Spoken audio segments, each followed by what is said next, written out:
podemos hacer, es lo que podemos ser. Cuando la única mente que orienta nuestra vida es la ligada al hemisferio izquierdo, tenemos un estado limitado de conciencia, es decir, vemos mucho menos de lo que en realidad hay, y por tanto nuestras opciones para elegir se encuentran igualmente limitadas. Cuando ambas mentes se sincronizan a través de lo que se conoce como conciencia unificada, experimentamos un estado ampliado de conciencia, y se nos revelan opciones que antes estaban ocultas. Precisamente porque los desafíos a los que nos enfrentaremos en nuestro camino del héroe exceden ampliamente la capacidad de la mente ligada al hemisferio izquierdo, necesitamos experimentar esa expansión de nuestro estado de conciencia. Por eso, podríamos decir que el camino del héroe nos lleva de un estado limitado de conciencia a uno expandido, de dos conciencias divididas a una unificada. Desde ese nuevo estado, todo cambia, desde nuestra forma de mirar hasta aquello que somos capaces de ver, de apreciar. También cambia la forma en la que interpretamos las cosas, porque las entendemos en su verdadero contexto, y también, como no, cambia nuestra forma de pensar, de sentir y de responder a los desafíos que nos encontramos.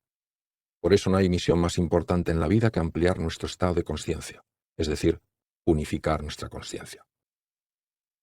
Los tres umbrales.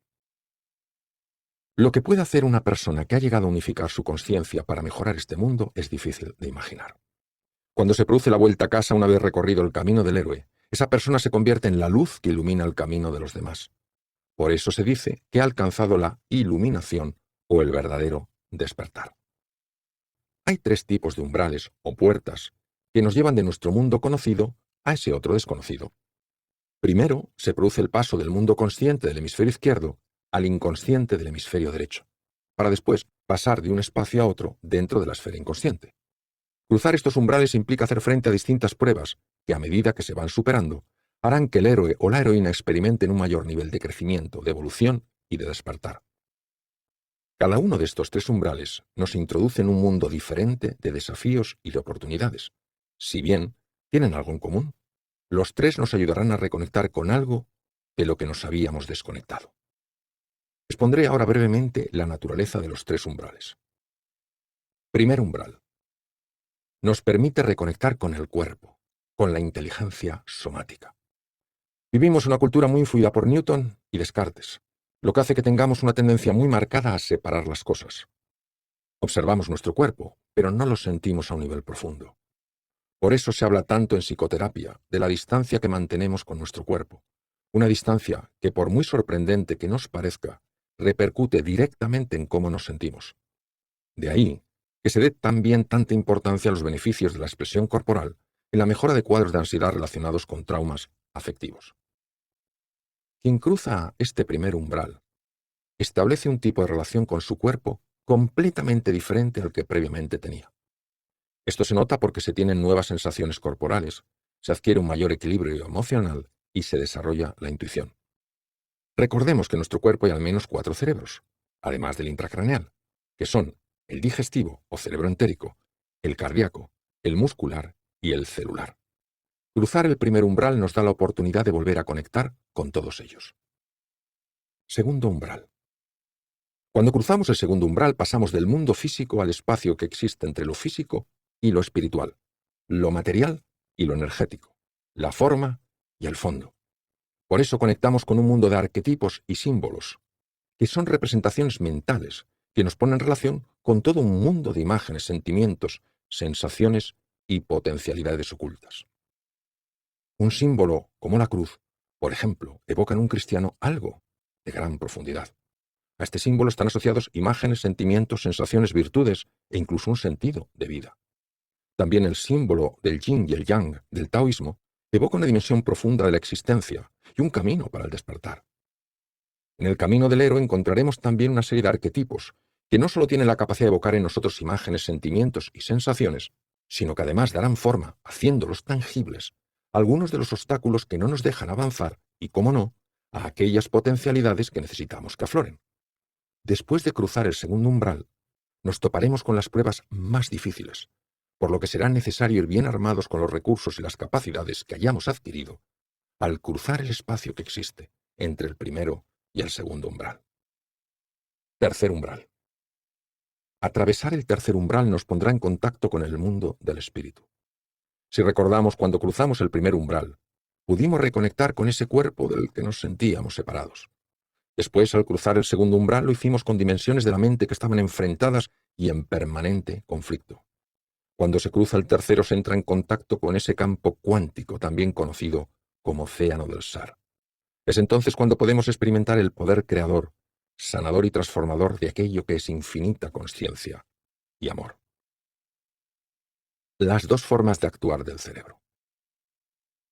Para atravesar cualquiera de los tres umbrales debemos experimentar lo que se conoce como estado de trance o absorción plena, que es el que nos permite salir del control, del dominio de la mente ligada al hemisferio izquierdo y penetrar en el vasto espacio de la que está ligada al hemisferio derecho. De hecho, la palabra trance proviene del latín y significa transitar, cruzar, transportarse. Así, en el estado de trance transitamos, cruzamos y nos transportamos de la mente ligada al hemisferio izquierdo a la ligada al hemisferio derecho. Por eso hablamos de cruzar el umbral, un umbral que nos lleva de un mundo conocido a otro que no lo es. Recordemos que la mente ligada al hemisferio izquierdo busca sobre todo lo operativo, lo útil, lo práctico, mientras que la ligada al hemisferio derecho busca el conocimiento que habita en lo profundo, más allá de la superficie. Albert Einstein decía, todo problema bien definido es un problema ya medio resuelto. La definición de un problema implica conocer sus raíces profundas, no solo su causa aparente, sino su origen. Describir el problema es más propio del hemisferio izquierdo, mientras que definir su verdadero origen lo es del hemisferio derecho. Pondré un ejemplo. En la India, mueren diariamente cientos de niños por enfermedades intestinales. La causa son ciertas bacterias que producen la inflamación del intestino y que se eliminan con antibióticos. Si evitar que estos niños murieran dependiera solo de la mente ligada al hemisferio izquierdo, esta diría que lo que hay que hacer es dar antibióticos a todos los niños que hayan enfermado. Sin embargo, las circunstancias pronto harían ver a dicha mente que no hay recursos económicos suficientes para suministrar antibióticos a una población tan numerosa. Ante la insolubilidad del problema, la mente del hemisferio izquierdo se resiste de tres maneras. 1. Rebelándose contra la injusticia de un mundo de ricos y pobres. Enfado, crispación, ira. 2. Resignándose ante la muerte inevitable de tantos inocentes. 3. Bloqueándose y siendo incapaz de tomar nuevas decisiones. Por el contrario, la mente conectada con el hemisferio derecho abordará el problema desde otro ángulo, desde una perspectiva completamente diferente, haciéndose una serie de preguntas y buscando las respuestas. Pregunta. ¿Qué hace que mueran más niños en la India que en otros lugares? Respuesta. El que los niños están más en contacto con patógenos. Pregunta. ¿Qué es lo que hace que niños de otros lugares que también están en contacto con patógenos no tengan infecciones? Respuesta. Se lavan las manos con jabón. Pregunta. ¿Qué impide que muchos niños en la India se laven las manos con jabón? Respuesta. No lo tienen. Como vemos, la solución aportada por cada una de las mentes es muy diferente.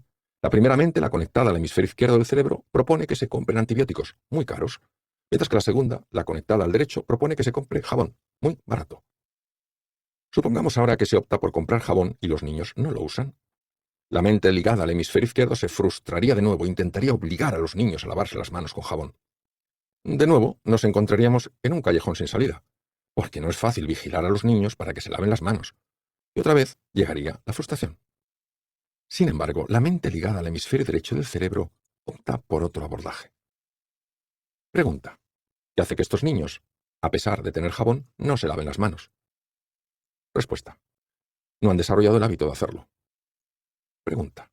¿Hay algún momento del día en el que estos niños sí se lavan las manos? Respuesta. Sí. Ellos utilizan tiza blanca en la escuela para escribir en la pizarra y finalizada la clase, se lavan las manos para quitarse la tiza. Hoy en día, en muchas escuelas de la India, las tizas tienen una solución antiséptica que hace que cuando los niños se lavan las manos, no solo se quitan el polvo blanco, sino que las desinfecta. Sirva este ejemplo para darnos cuenta de las dos formas de operar que tienen nuestras mentes. Por esa misma razón no es posible pensar en grande mientras operamos solo con la mente ligada al hemisferio izquierdo.